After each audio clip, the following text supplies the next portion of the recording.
Faces and portraits. One person got lost in the forest. He wandered for a long time and, in the end, at dusk came across a hut. There was no one inside, and he decided to go to bed. But he could not fall asleep for a long time because portraits of some people hung on the walls, and it seemed to him that they were looking at him ominously. He eventually fell asleep from exhaustion. In the morning, he was awakened by bright sunlight. There were no pictures on the walls. They were windows. Count to 5. One winter, 4 students from a mountaineering club get lost in the mountains and are caught in a snowstorm. They manage to get to an abandoned and empty house. There was nothing in it to keep warm, and the guys realized that they would freeze if they fell asleep in this place. One of them suggested this. Everyone stands in a corner of the room. First one runs to the other, pushes him, he runs to the third, and so on. So they will not fall asleep, and the movement will warm them. Until the morning they ran along the walls, and in the morning they were found by rescuers.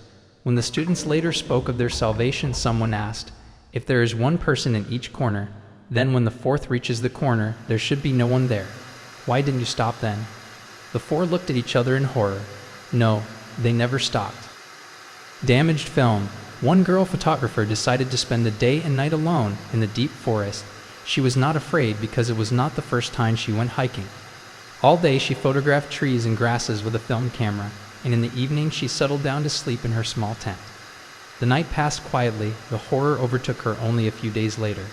All 4 reels produced excellent shots, except for the last frame. All the photographs showed her sleeping peacefully in her tent in the darkness of the night. Call from babysitter. Somehow, a married couple decided to go to the cinema and leave the children with a babysitter. They put the children to bed, so the young woman just had to stay at home just in case. Soon the girl became bored, and she decided to watch TV. She called her parents and asked them for permission to turn on the TV. Naturally, they agreed, but she had one more request. She asked if she could cover the statue of an angel outside the window with something, because it made her nervous. For a second, the phone went silent, and then the father, who spoke to the girl, said, "Take the children and run out of the house. We will call the police. We don't have a statue of an angel." The police found everyone at home dead. The statue of the angel was never found. Who's there? About 5 years ago, late at night, there were 4 short calls at my door. I woke up, got angry, and did not open it. I did not expect anyone. On the second night, someone called again 4 times. I looked out the peephole, but there was no one behind the door. During the day, I told this story and joked that perhaps death had the wrong door. On the 3rd evening, a friend came to see me and stayed up late. The doorbell rang again, but I pretended not to notice anything to check if I was hallucinating. But he heard everything perfectly, and after my story, exclaimed, "Let's deal with these jokers," and ran out into the yard. That night I saw him for the last time. No, he didn't disappear. But on the way home, he was beaten by a drunken company, and he died in the hospital. The calls have stopped.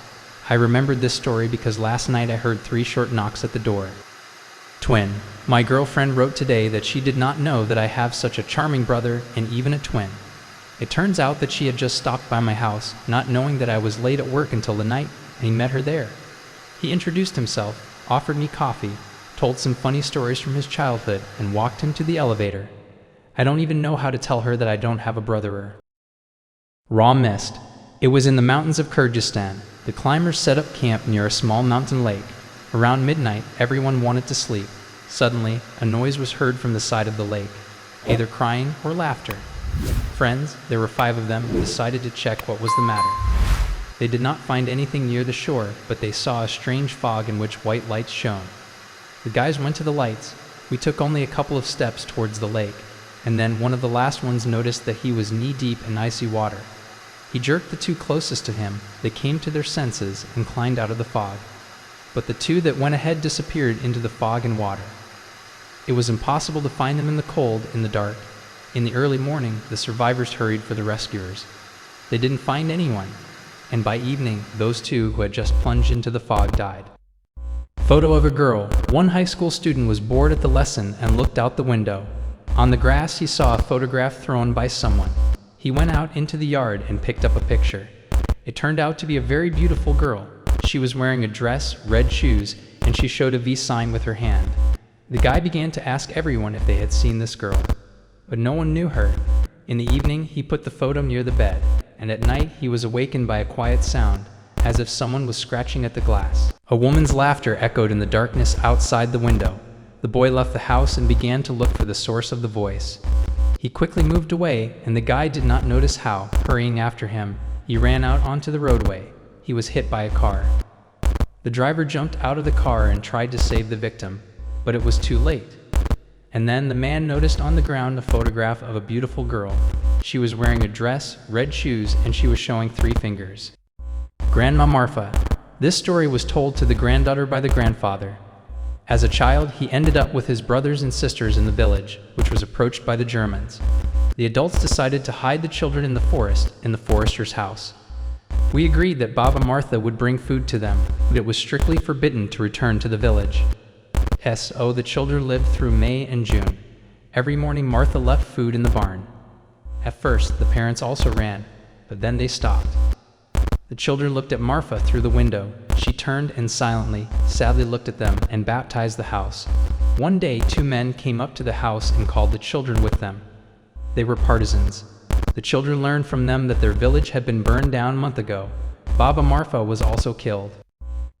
Do not open the door. The 12-year-old girl lived with her father. They had a great relationship. One day, my father was going to stay late at work and said that he would return late at night. The girl waited for him, waited, and finally went to bed. She had a strange dream. Her father was standing on the other side of a busy highway and was shouting something to her.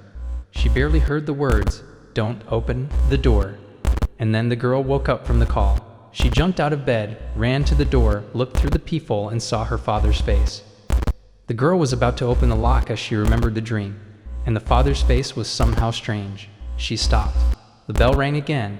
"Dad?" Ding, ding, ding. "Dad, why aren't you answering?" The girl almost cried. Ding, ding, ding. "I won't open the door until you answer me." The doorbell rang and rang, but my father was silent. The girl sat huddled in the corner of the hallway. This went on for about an hour, then the girl fell into oblivion. At dawn, she woke up and realized that the doorbell was no longer ringing.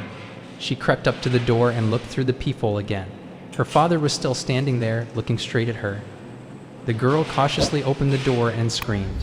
Her father's severed head was nailed to the door at eye level.